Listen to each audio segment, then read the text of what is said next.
your minds, says Paul, because of your sinful behaviour. No wonder mankind feels alienation in creation. Alienation from the Creator leads to a sense of alienation of the creature, you and me, in creation, the cosmos in which we live. But this condition, in the case of these Colossians, wasn't permanent. And the situation has most clearly been met. Reconciliation has been planned in the heart of God.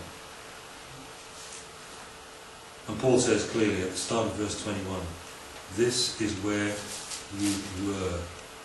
But now, verse 22, he has reconciled you by Christ's physical body through death, to present you holy in his sight. Here's the issue. Without blemish, free from accusation. Colossians 1:22, thanks. Okay then, so there are three crucial issues here in this matter of reconciliation. The first point in the passage we're looking at, Colossians 1:21 to 23, alienation. We probed that pretty deeply, I think. Let's look at reconciliation, verse 22.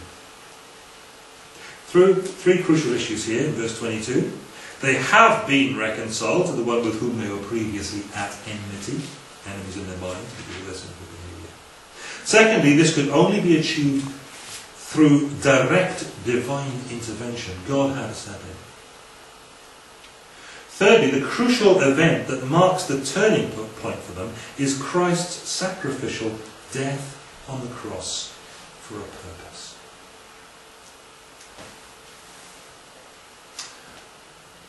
Reconciled.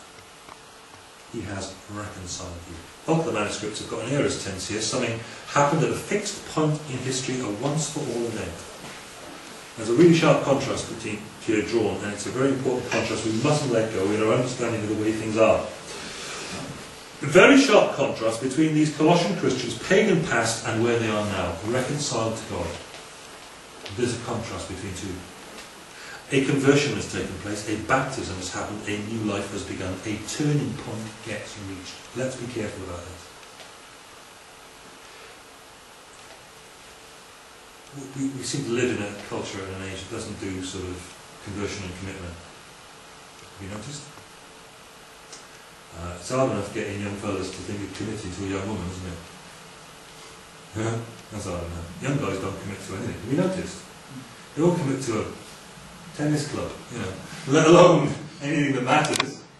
Guys won't commit. It's the world we live in, I suppose, at the moment, and it's the world that women live in too and have to live with.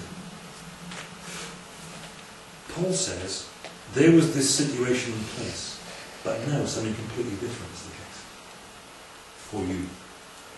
You were in this situation, a distinct change has taken place. There has been a change. A turning point has been reached. That's what being reconciled is all about, isn't it? A turning point has been reached. Let me give you an example, and it's an example from a very familiar story. Reconciliation. What's reconciliation all about? One of those big words we get. Okay. Go to the parable of the prodigal sons in Luke 15. I used the plural, did you notice? Incidentally, that chapter, there are three parables in chapter 15 of Luke. Lost sheep, coin and sons. Right? Sheep, coin and sons. And why does that chapter start happening in the first place? Because the Pharisees turn up and start objecting to Jesus. So the Pharisees turn up, and in response to them, Jesus tells three parables. The parable of the lost sheep, the lost coin, and the lost sons. And he does it because the Pharisees haven't got hold of the idea he's come for the lost sheep of the house of Israel. He's come to seek and save that which was lost. So he tells the parable about the lost sheep, which is, you know that one, isn't it? You know, Jeffrey's gone missing and he's 99 in the one, and you know that story. Okay. Then there's the coins, right? This woman, poor woman, she's got a dowry around her neck in the way of Eastern peoples. Her dowry is on a bead necklacey thing, and she's lost the coin in the house, and it's more than just losing throats, you know? They don't happen anymore, throats. 5p. Show my age a bit there. That's not good, is it? So this poor woman, you know, she's lost off her sort of dowry stuff, and what she's wearing that, doing elsewhere, I don't know. And I just feel I love that morning. The cherishment department is on strike, and off she goes. She finds the lost coin. There it is. It's lost. Fantastic. And then Jesus turns to these, he's really turning it on these Pharisees, because there are two sons that are lost. And one comes back.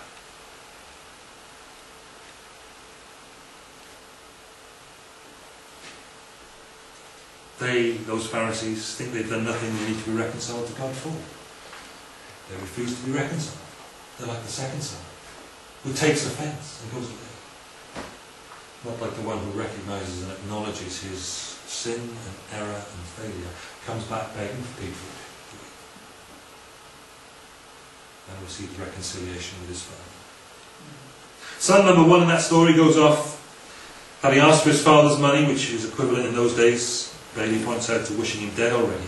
And he goes off to squander that money on a lavish and immoral lifestyle in a foreign land, and there he comes to his senses on Skid Row, and he turns it round and he comes back begging for pig food, and he gets the inheritance. He's reconciled to his father. And son number two reckons he's done nothing wrong, but instead has been wrong because his father's been merciful to the other one, and he feeds his grudge and he refuses to be reconciled to his father, and he goes.